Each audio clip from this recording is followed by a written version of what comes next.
Ibu Muji, Bapak Mentor, Bapak Made Sukadana, dan Ibu Coach Marlina Adisti.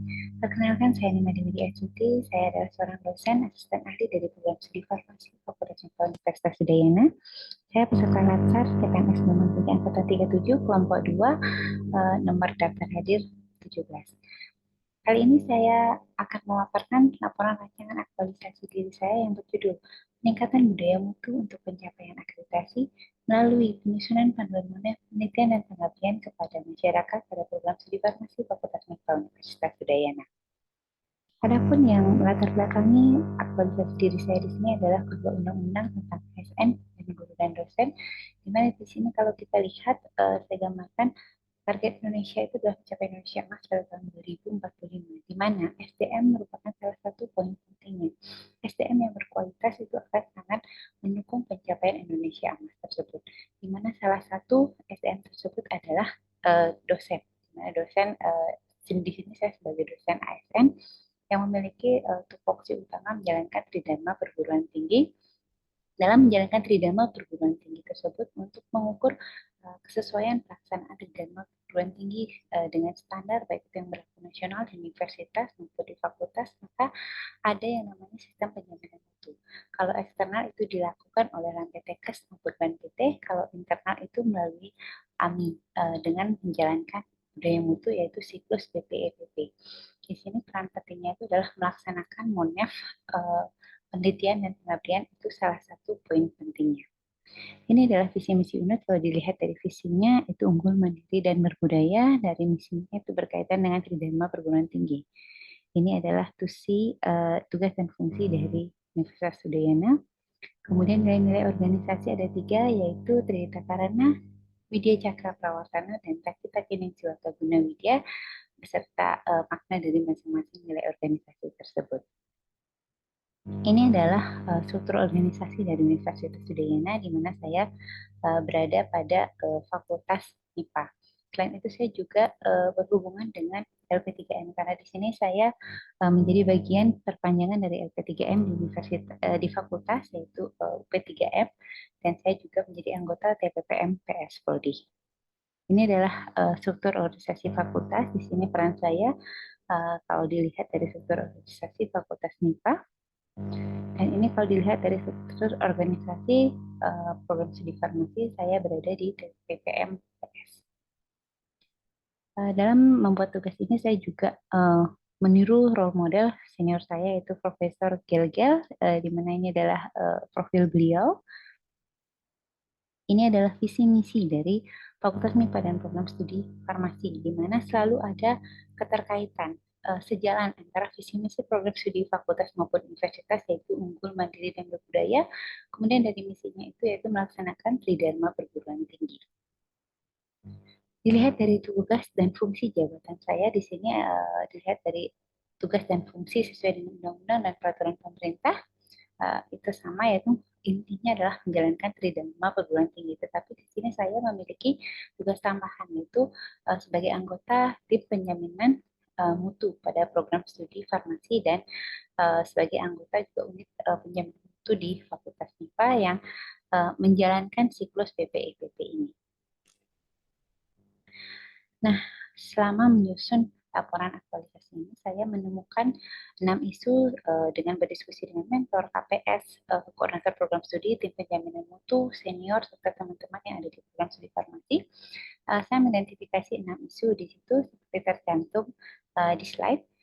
Dan dari sini kemudian saya menapis isu tersebut menggunakan teknik APKL, yaitu aktual, problematik, kekalayakan, dan kelayakan.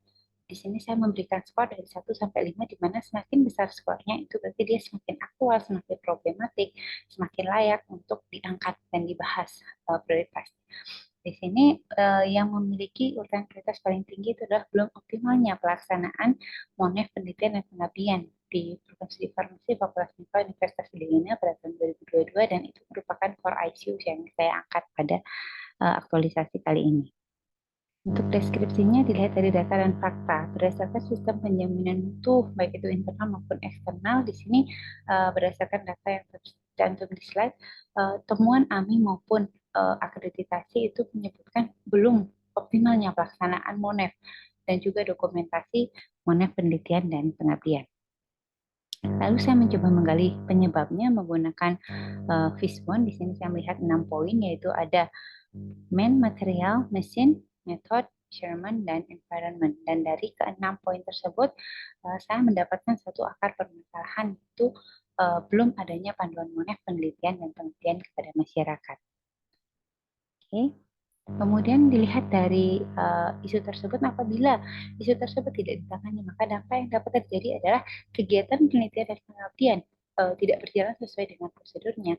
Akibatnya, siklus PPEPP itu tidak akan berjalan di Universitas Udayana, yang dapat menyebabkan menurunnya mutu pendidikan tinggi, sehingga kalau dilihat dari akreditasi itu juga dapat menurun. Sehingga di sini gagasan kreatifnya adalah penyusunan panduan monef penelitian dan pengabdian di program studi farmasi Fakultas MIPA Universitas Udayana. Adapun dampak pemecahan isunya, di sini ada dapat dilihat dampaknya bagi individu, unit kerja, maupun masyarakat, di mana dampak pemecahan isu ini dapat bermanfaat bagi semua stakeholder. Kemudian apabila panduan monef ini sudah tersedia, maka monef akan dapat dilaksanakan secara komprehensif, sistematis pada semua level, baik itu dari program studi, fakultas, maupun universitas. Untuk tahapan kegiatan, dilihat dari matrik aktualisasi saya, di situ secara umum ada 3 tahapan, yaitu mulai dari persiapan, pelaksanaan, dan evaluasi.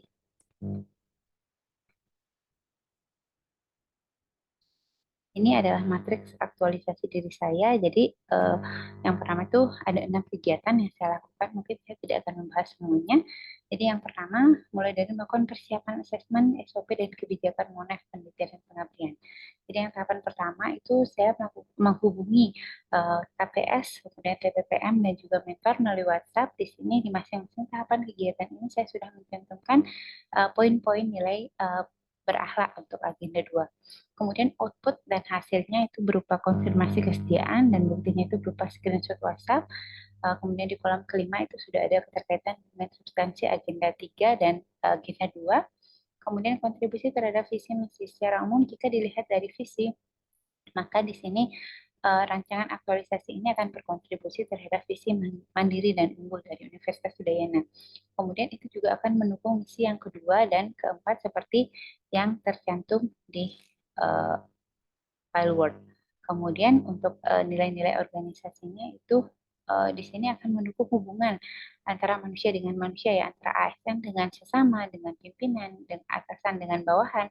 Itu berkaitan dengan nilai landasan filosofis yaitu Trihita Karana, kemudian selalu mengembangkan keilmuan itu berkaitan dengan Widya Cakra Prawartana dan Taki-Takini Sewaka Guna Widya. Ini adalah rancangan aktualisasi diri saya, mungkin dapat dilihat di laporan dan PowerPoint. Kemudian apabila dilihat rekapitulasi untuk penerapan nilai-nilai berakhlak itu dapat dilihat pada poin ini. Jadi masing-masing tahapan kegiatan itu ada nilai-nilai berakhlaknya. Untuk rekapitulasi yang tadi saya mencoba merangkum kembali. Jadi untuk kegiatan 1 sampai 6 itu poin-poin nilai berakhlaknya seperti tercantum pada PowerPoint dan ada jumlah aktualisasi per mata pelatihan. Ini adalah rencana jadwal aktualisasi diri saya. Jadi dari minggu pertama sampai minggu keempat, di mana di sini untuk minggu pertama saya melaksanakan kegiatan 1 dan 2. Itu pada minggu pertama, kemudian menyusun draft pada minggu ketiga, FGD pada minggu keempat, kemudian nanti di minggu kelima itu adalah melakukan finalisasi draft dan menyusun laporan. Ini adalah milestone rancangan aktualisasi diri saya. Jadi ini adalah target mingguan. Jadi setiap minggunya baik itu selama masa aktualisasi maupun pasca aktualisasi. Jadi nantinya ini adalah target-target yang saya rencanakan tercapai setiap minggunya sampai akhirnya nanti tersusun draft monef yang mendapat persetujuan dan rekomendasi dari koordinator program studi. Ini adalah identifikasi kendala dan rencana antisipasi apabila kendala-kendala tersebut terjadi, misalnya ada pimpinan atau peserta berhalangan, saya mencoba membuat solusinya seperti itu. Jadi bisa dilakukan secara daring dan mengatur jumlah pesertanya ditingkatkan. Demikian yang dapat saya sampaikan. Terima kasih. Mohon masukan Bapak dan Ibu.